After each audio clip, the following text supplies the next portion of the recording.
para pa parará,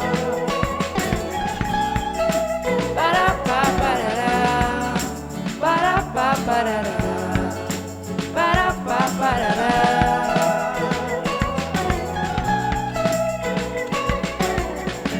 E eu habitarei em sua casa.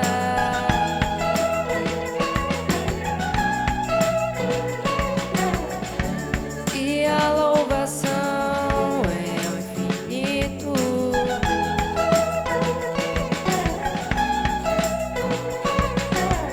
Desmancho tudo aquilo que eu era.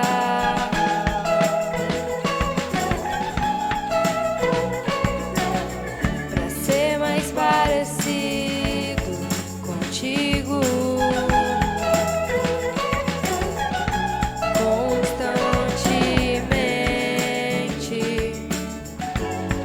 Amarei bem alto seu nome, nunca mais desorientado, mansamente me conduza a seus caminhos, pois sei que são bem mais altos. Para pa parará, para pa parará, para pa parará, que a minha vida seja seu altar. Para pa parará, para pa parará, serei constante até você voltar.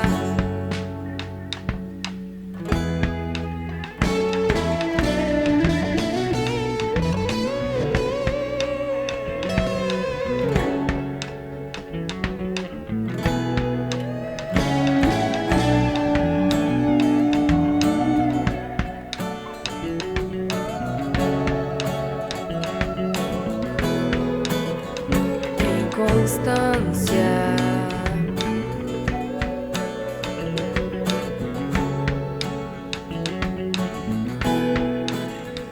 em veemência, para pa parará, para pa parará, para pa parará, para pa parará, para pa parará.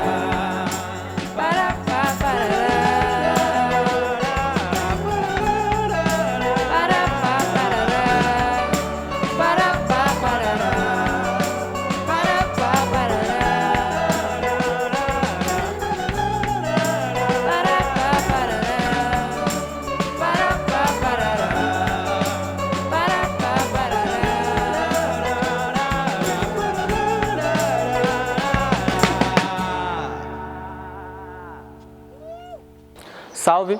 Estamos na segunda edição do Miseries Perene. Já tivemos duas sessões onde abordamos dois pilares para se ter uma vida perene. O primeiro foi equilíbrio e o segundo foi constância. Se você não assistiu, você pode checar aqui no card e assistir agora, que está disponível ainda. E mesmo se você não assistiu na íntegra, no momento em que estreou, não tem problema, você vai poder assistir isso às vezes que você quiser, porque vai estar disponível depois para o tempo que você quiser assistir. Assim como os vídeos de cada pregação e de cada música, que também vão estar disponíveis. Bem, nos restou o último pilar para uma vida perene, que é a constância. Essa é a última sessão e foi muito trabalho até aqui. Isso para todos da equipe. E é normal que ao fim de todo trabalho árduo você esteja cansado.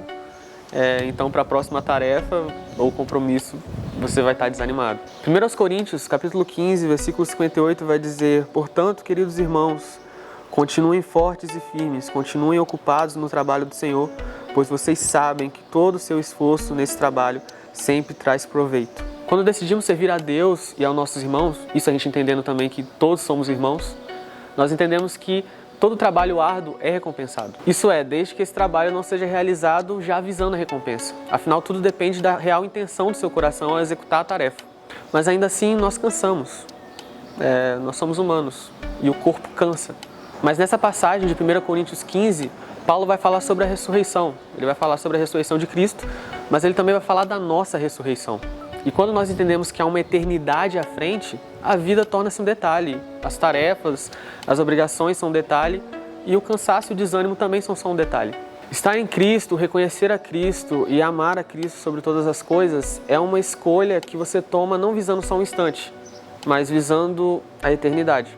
É claro que a gente não faz a mínima ideia do que seja isso, mas a gente entende que isso é uma verdade e a gente está ansioso para desfrutar disso. Filipenses 4,13.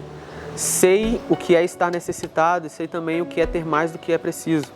Aprendi o segredo de me sentir contente em todo lugar e em qualquer situação, quer seja alimentado ou com fome, quer tenha muito ou tenha pouco. Com a força que Cristo me dá, posso enfrentar toda e qualquer situação. Ou numa versão mais antiga, né? Tudo posso naquele que me fortalece. A constância é permanecer em Cristo, mas reconhecer que em alguns momentos nós vamos fraquejar, vamos estar cansados, vamos estar desanimados, vamos estar passando por uma dificuldade ou até mesmo desfrutando de bons tempos. É entender que nós passamos e nos adaptamos e nos moldamos a cada situação, mas é sobre voltar-se para aquele que é imutável. Deus não oscila, Ele está disposto a te ouvir no seu mais alto nível de intimidade e de relacionamento com Ele, mas também está te disposto a ouvir por mais distante que você esteja da palavra ou manchado pelo pecado. Estar em Cristo, reconhecer a Cristo e amar a Cristo sobre todas as coisas é uma escolha que você toma não visando só um instante, mas visando a eternidade. Momentos vão, passam e se repetem, mas com Cristo nós aprendemos a ser constantes. Eu não saí daqui. Bota meu pão do cachorro aqui.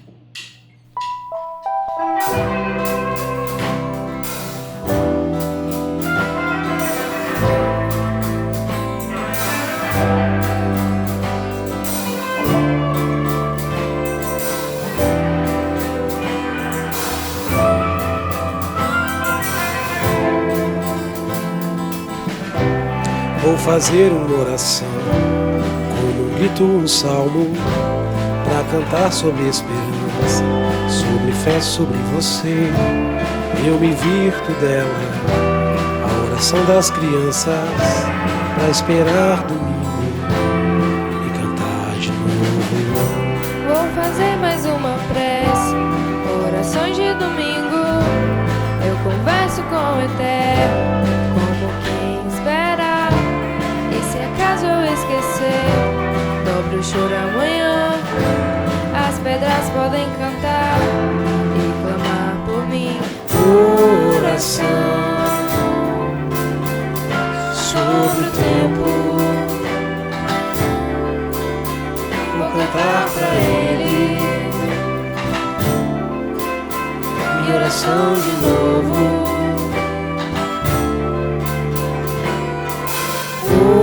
Oração da manhã, quero cantar pra Ele. Minha oração de novo.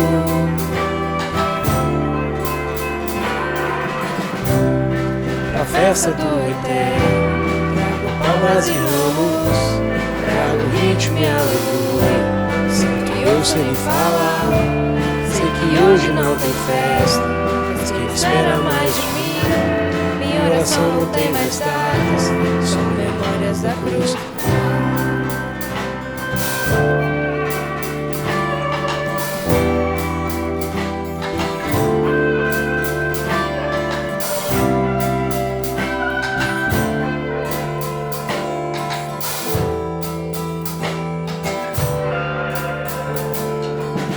Oração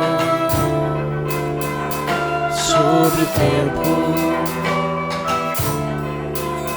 vou cantar pra Ele. Minha oração de novo.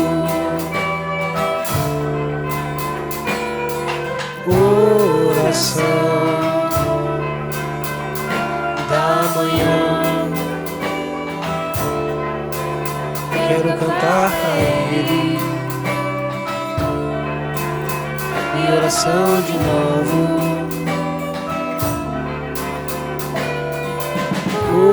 Oração sobre o tempo, vou cantar pra Ele. Minha Minha oração de novo.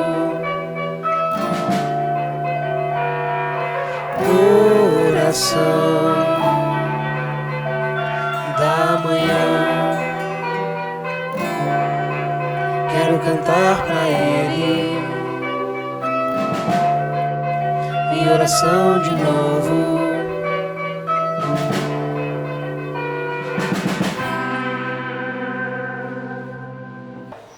Olha, existe ou existiu um dilema na minha vida, e quando eu digo na minha, eu me refiro à sua também, que é sobre como essa coisa de evangelho, de igreja, de Jesus, se essas coisas valem a pena de fato. Eu não acredito que você seja o tipo de pessoa que viveria ou morreria por um propósito sem acreditar prontamente nele. Eu, pelo menos, não sou esse tipo de pessoa. E se Deus, por acaso, é o seu alento hoje, motivo do seu alívio, o Deus de Salmos capítulo 3 que diz, deito e logo me levanto, e se você entende a bondade de Deus, pelo menos ao ponto de não subestimá-la e tratá-la como qualquer outra coisa da sua vida, que bom. Antes de tentar entender essa mensagem a respeito de constância, então eu prefiro que você tenha tudo isso consolidado no seu coração, se possível. Porque a proposta aqui é falar sobre constância, sobre acreditar uma vida inteira em Cristo Jesus, crucificado e ressurreto, plano perfeito de Deus para a expiação dos meus e dos seus pecados. Para ficar claro para nós o conceito de constância, eu vou roubar um exemplo que o Lewis dá no Puro e Simples, e quem conhece a obra sabe do que eu estou falando. Quando ele fala sobre as virtudes da moral cristã, ele dá o exemplo de um jogador de tênis, que é um atleta mediano, que não esboça nenhum talento técnico especial, que devido ao fato dele não treinar tanto quanto deveria. Ele então em certo jogo faz uma grande jogada que desperta ali a atenção de todos, e talvez daqui 3, 4, 5 jogos ele volte a fazer uma outra grande jogada. Mas fazer uma ou outra grande jogada não o torna um grande jogador de tênis. Porque se nós olharmos no aspecto geral, ele ainda é um atleta mediano e talvez até fraco. O que eu quero dizer é que a virtude da constância não se manifesta quando eu e você acertamos uma vez ou outra. Isso é óbvio. Ou quando fazemos grandes jogadas. Mas se manifesta quando nós somos conhecidos por acertar muito. Os melhores tenistas não são os que nunca erram, ou os que fazem grandes jogadas tão somente, mas são os que acertam muito. Para entender melhor a constância e como perene tem a ver com isso, eu gostaria que você lesse comigo Lucas capítulo 24 e a gente vai tentar conversar a respeito disso, a respeito de Lucas capítulo 24 a partir do versículo 13.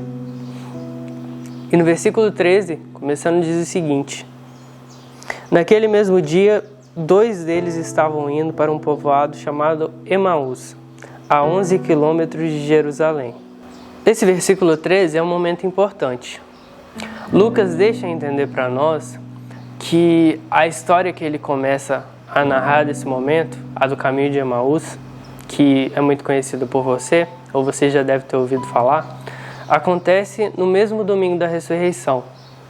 E que seja o dia, o mesmo período em que Jesus é ressurreto. Dos discípulos presentes no caminho, ali naquele caminho, um tem o nome revelado, que é Clopas, ou Cleopas. Isso pode se tratar do marido de Maria, mãe do Tiago, de João 19. E alguns estudiosos ainda acreditam que esse personagem se tratava do tio de Jesus. Mas, de toda forma, nós temos a convicção de que hoje esses 2 faziam parte dos 70 missionários especiais enviados por Jesus lá no capítulo 10 de Lucas mesmo. Então, eles tiveram contato, isso é evidente, com o próprio Jesus. No caminho conversavam a respeito de tudo o que havia acontecido. Versículo 14. Comentavam e discutiam sobre os eventos da crucificação do mestre deles. Muito interessante esse momento. Versículo 15. Enquanto conversavam e discutiam, o próprio Jesus se aproximou e começou a caminhar com eles. É lógico que os horrores da crucificação ainda estavam bem frescos na memória dos dois ali. E já que, como sugere a tradição, eles faziam parte dos 70 enviados, dos 70 missionários, havia um contato íntimo deles com Jesus. O texto sugere para nós que Jesus se aproxima deles e parte no caminho como um grupo, com aqueles dois discípulos ali, né, como um trio. Porém, de acordo com o que a gente vai ler adiante, não percebem eles que era Jesus quem estava ali, mas um estranho qualquer, uma pessoa qualquer que transitava do caminho em razão talvez da festa de Páscoa. Sugere para nós que Jesus se apresentou a eles com outra forma, uma mudança do que nós temos dos estudiosos. Não poderia ser só um traje diferente de que Jesus estava acostumado a usar, os discípulos já conheciam, mas deveria ser uma espécie de mutação, talvez, metafísica, clara na experiência ou na aparência mesmo de Jesus. Mas os olhos deles foram impedidos de reconhecê-lo. Versículo 16. Aqui a conversa pode se dar de diferentes maneiras.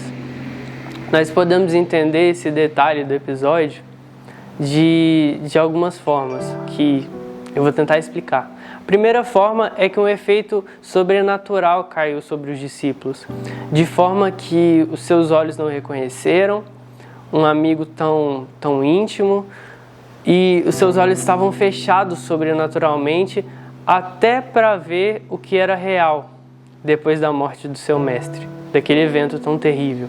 A segunda forma, Jesus estava realmente de uma forma diferente, externa, diferente, com aparência diferente, que Jesus apareceu aos seus discípulos e Jesus aqui de fato mudou de aparência para que não fosse reconhecido de imediato por aqueles dois. De todo modo, o que todos nós podemos entender é que Jesus aparece ali a fim de mostrar para aqueles discípulos e para que isso mais à frente fosse também anunciado, de que a esperança da sua ressurreição não se perdeu. Pelo contrário, estava viva. E dali em diante eles passariam a viver as promessas e propósitos individuais e como igreja que tinha pregado Jesus antes. Ele lhes perguntou: sobre o que vocês estão discutindo enquanto caminham? Eles pararam com os rostos entristecidos. A pergunta faz com que os discípulos parassem. Jesus introduz ali naquela conversa uma espécie de agonia para eles. Agonia essa tão grande que poderia ter sido motivo para que suas forças e capacidades até de andar fossem embora. Mas o que responderiam sobre o tal Jesus crucificado? Como usar as palavras? Como escolhê-las para aquele momento? Como explicar quem era seu mestre e o que aconteceu com ele? Um escritor de quem eu gosto muito começa um dos seus contos com uma frase que eu gosto bastante e diz o seguinte: as coisas mais importantes são as mais difíceis de dizer.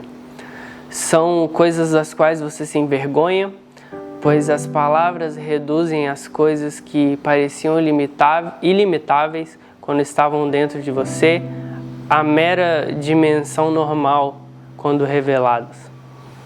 E imagino que era esse o sentimento dos dois.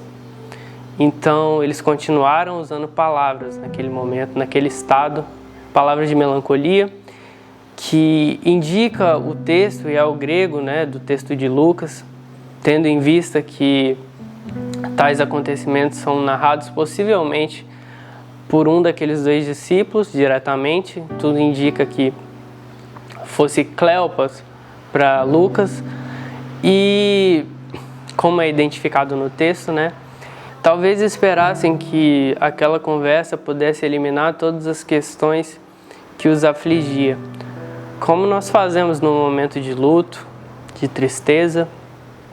Ou pode ser também que estivessem pensando naquele momento sobre a frequência com que as pessoas nos perguntam coisas que nós não queremos responder ou que nós simplesmente não sabemos responder.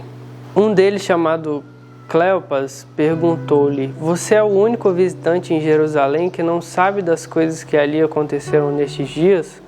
Cleopas ali pensava que Jesus era um estranho, vindo de qualquer parte da Judéia e aldeias perto, por conta da festa da Páscoa que acontecia.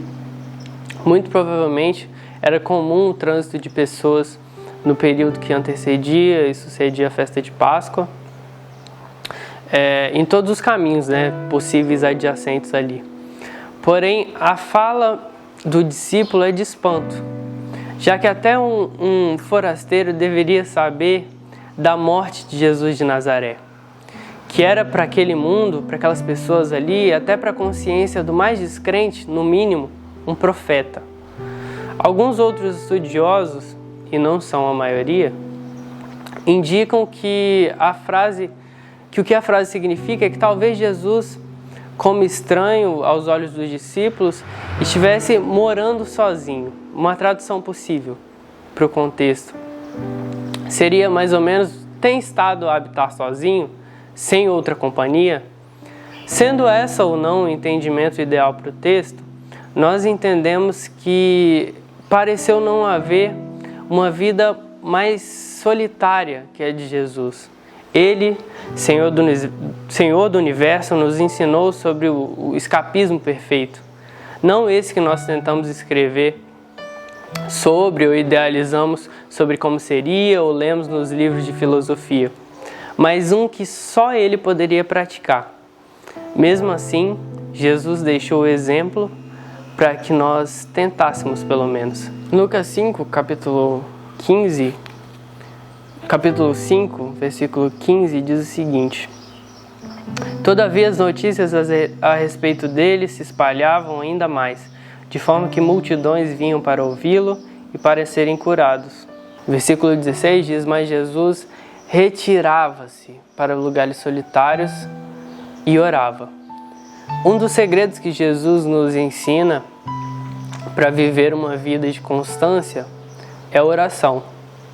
Não tão somente a oração, mas a oração solitária. Aquela que acontece com sinceridade, que não existem filtros morais e escolhas de palavras que poderiam incomodar talvez o nosso irmão do lado. O ministério de oração de Jesus era alimentado com vigor e com anseio. Em João 17, em uma das suas orações, como discurso de despedida, antes de ser levado para ser crucificado, um dos momentos assim de mais tensão e agonia de Jesus, foram direcionados ao Pai as palavras do versículo 3 que dizem: e a vida eterna é essa, que conheçam a Ti, o único Deus verdadeiro, e a Jesus Cristo, aquele que Tu enviaste. Conhecer a Deus e a sua eternidade, já que estamos falando sobre ser perene no Antigo Testamento, é algo que nós podemos chamar de ético e prático. Quem fazia a vontade de Deus o conhecia. E essa percepção continua também no Novo Testamento. Porém, acrescenta para nós que conhecê-lo é possível através do Espírito Santo e das Escrituras. O conhecimento de Deus é verdadeiro não só quando é intelectual ou só espiritual, mas quando é experimental. E já que eu e você aceitamos Ele como Senhor e Salvador das nossas vidas, nós temos tudo isso. Portanto, orar é uma das maiores provas de que a constância existe na sua vida. Que coisas? Perguntou ele. O que aconteceu com Jesus de Nazaré? Responderam eles.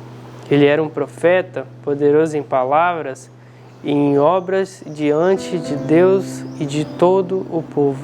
Versículo 19, as palavras dos discípulos, mesmo diante da amizade que existia de Jesus para com seus e da paternidade que Jesus ensinou, ainda assim se referiam ao Mestre com o coração reverente. Veja que outro segredo para que você alcance a possibilidade de ser perene em Jesus. A humildade e reverência diante de Cristo e, portanto, diante da vida, em toda a moral cristã e tentativa em identificá-la como diferente das outras morais, o orgulho é o principal desvio que pode nos levar à ruína de nossas consciências como cristãos, enquanto formos orgulhosos no sentido competitivo mesmo da palavra. Nós não poderemos conhecer a Deus e não poderemos, ao menos, tentar ser perene de fato. O C.S. Lewis conta que a real prova para descobrir se estamos sendo orgulhosos é se a nossa vida religiosa está nos fazendo pensar que nós somos bons ou maduros ou melhores do que outras pessoas. Veja, nós não somos. A prova de que conheço a Deus é quando percebo quão insignificante eu sou diante da sua bondade, e quando passo a esquecer de mim para pensar nele, pensar no seu sacrifício sempre, como pensavam os discípulos após a crucificação do seu Cristo. Portanto, conheceram-no, perceberam que suas vidas eram mais valiosas para eles antes do que realmente eram de fato. A agonia que aqueles dois naquele momento, no caminho de Emaús, viviam, era porque de repente o motivo de viverem havia ido embora e não tinham certeza se ele voltaria. Os chefes dos sacerdotes e as nossas autoridades os entregaram para ser condenado à morte e o crucificaram. Versículo 20, as autoridades religiosas que se refere o discípulo são tomadas como os responsáveis primários pelo ato da crucificação.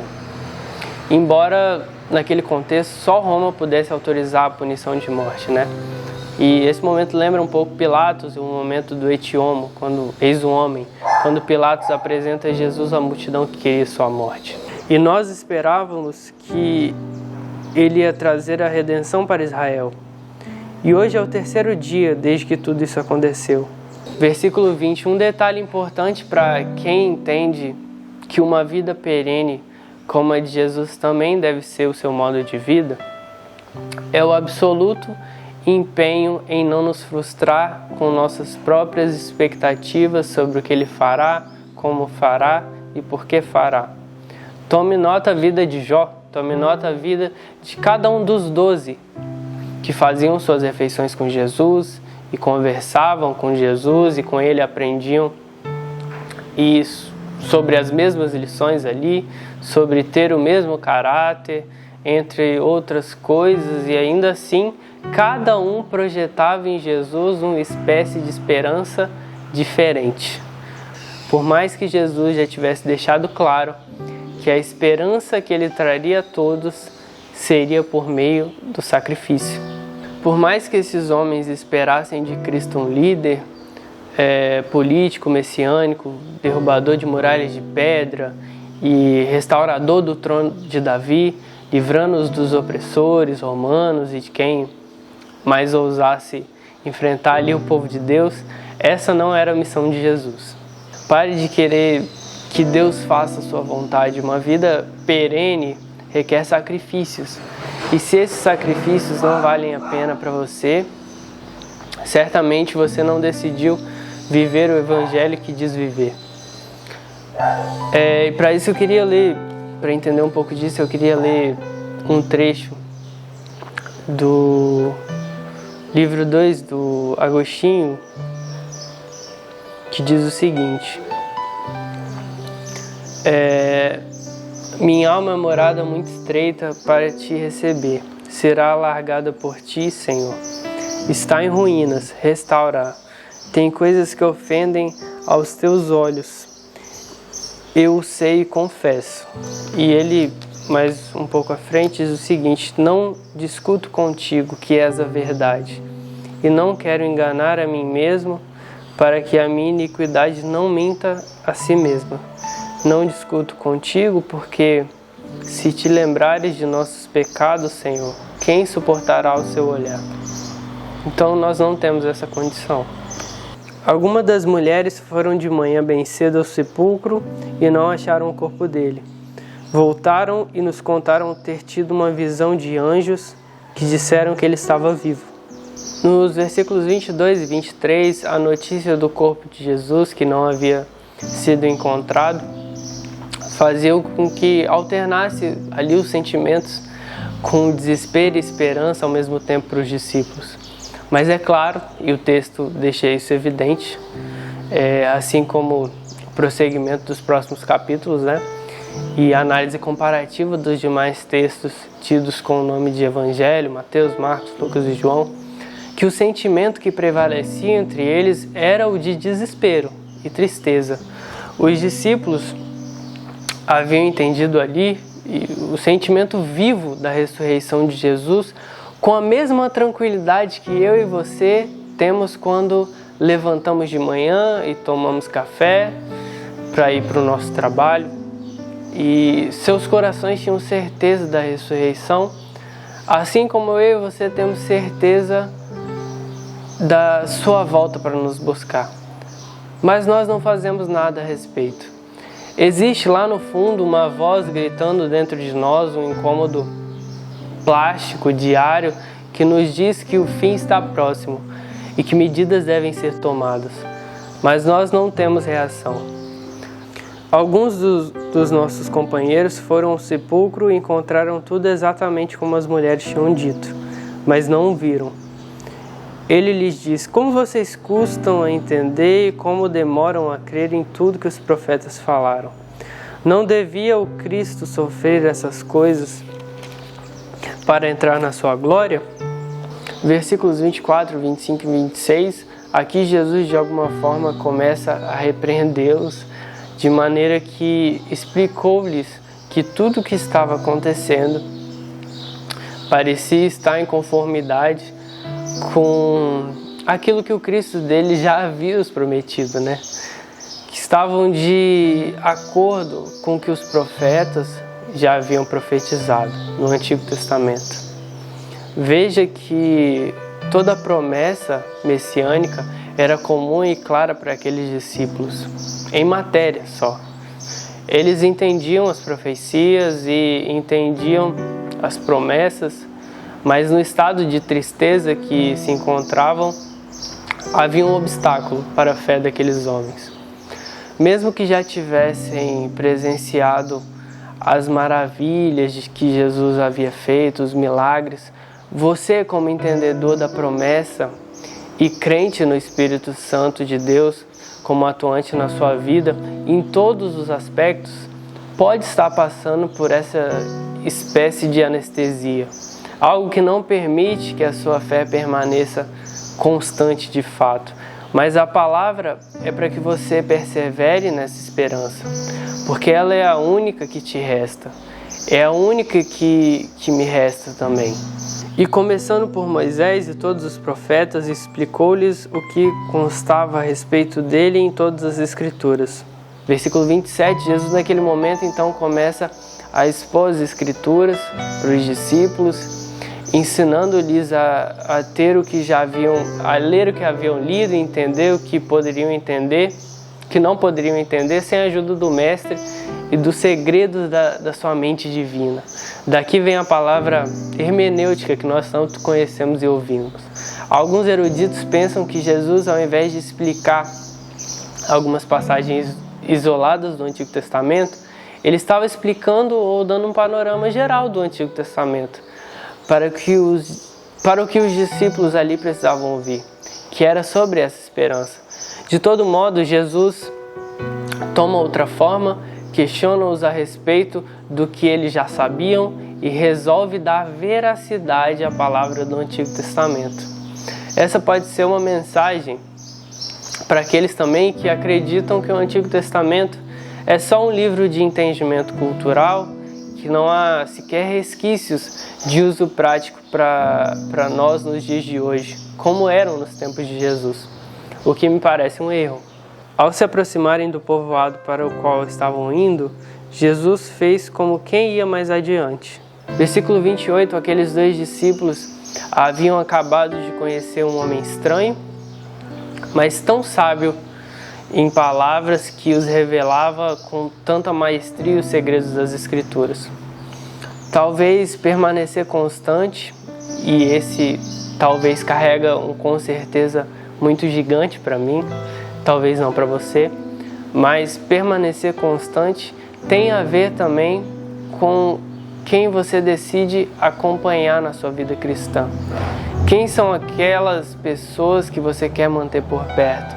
E se essas têm condição de agregar na sua vida espiritual. E eu também queria ler outra passagem, dessa vez do livro 3 do Confissões. E ela diz o seguinte, assim que eu achar.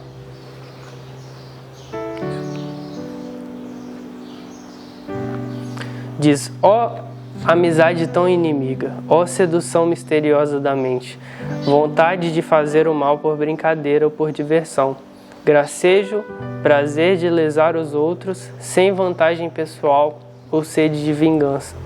Basta que alguém diga: vamos, mãos à obra, e temos vergonha de não ser despundorados.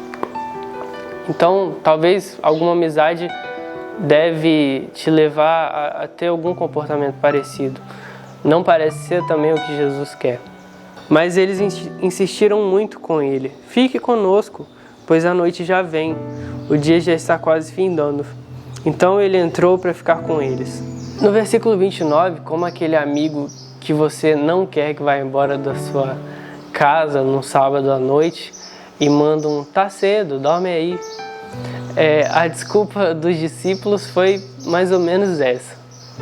O desejo de Jesus naquele momento era que fosse convidado a ficar. E o desejo de Cleopas e do outro discípulo que o acompanhava era de continuar ouvindo esse irmão que os havia despertado algo diferente, algo novo, mesmo no momento de tanta tristeza nas suas vidas. Quando estava à mesa com eles, tomou o pão, deu graças, partiu e o deu a eles. Então os olhos deles foram abertos e o reconheceram, e ele desapareceu da vista deles. Versículo 30 e 31, Jesus faz da oportunidade um momento muito mais solene do que realmente era aquele momento. Não parecia ser feita ali uma refeição comum.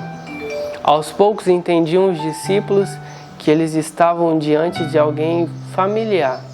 Sua voz, seu olhar e a forma como orava, até que o reconheceram. Era o Mestre. Antes de qualquer ação dos discípulos depois disso, Jesus então desaparece. Esse pico de energia e de espiritualidade que nós temos após identificarmos a manifestação do Eterno no nosso meio, é meio que também transformador nas nossas vidas. Nos transforma e nos faz perceber que, mesmo ele desaparecendo, ainda está ali, vivo, atrás das portas fechadas do nosso quarto, pronto para nos abraçar nos nossos momentos ininterruptos de constância, ou até nos de tristeza.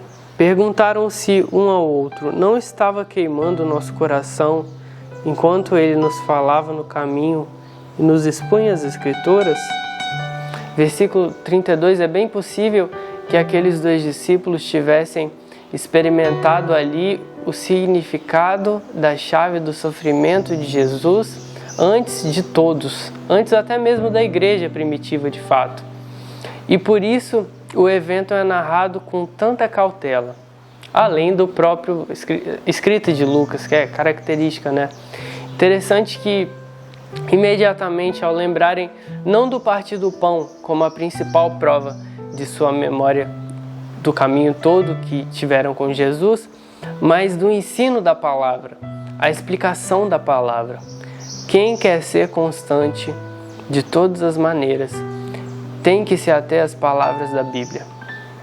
A mensagem dela explicada tem que se ater ao texto que revela para nós o segredo da existência. Levantaram-se e voltaram imediatamente para Jerusalém. Ali encontraram os 11 e os que estavam com eles reunidos, que diziam: é verdade, o Senhor ressuscitou e apareceu a Simão. Versículo 33, 34, nosso último ponto do ensino é que saíram imediatamente dali de onde estavam, que provavelmente era o lugar de suas casas, Emaús, andaram cerca de 11 ou 12 quilômetros de volta para narrar ansiosamente para os outros o que tinha acontecido. Quando chegaram, eles perceberam que não era tão novidade assim. Afinal, já havia Pedro testemunhado outro aparecimento de Jesus.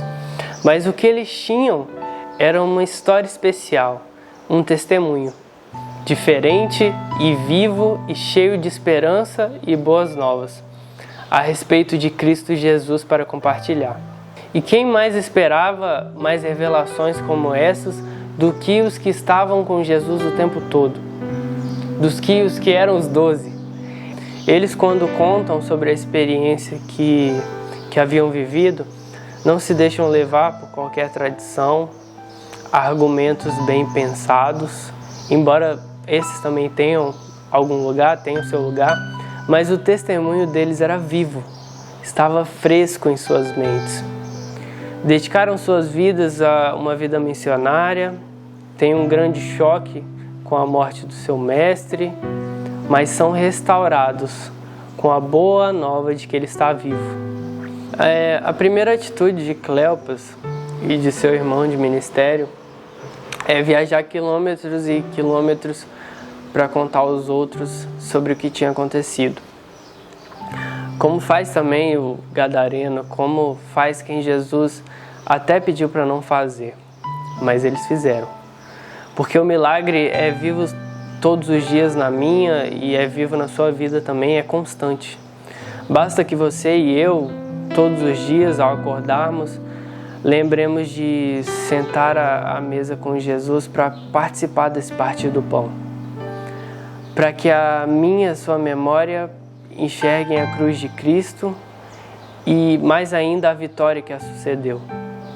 Portanto, que nós sejamos constantes em Cristo Jesus.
Sou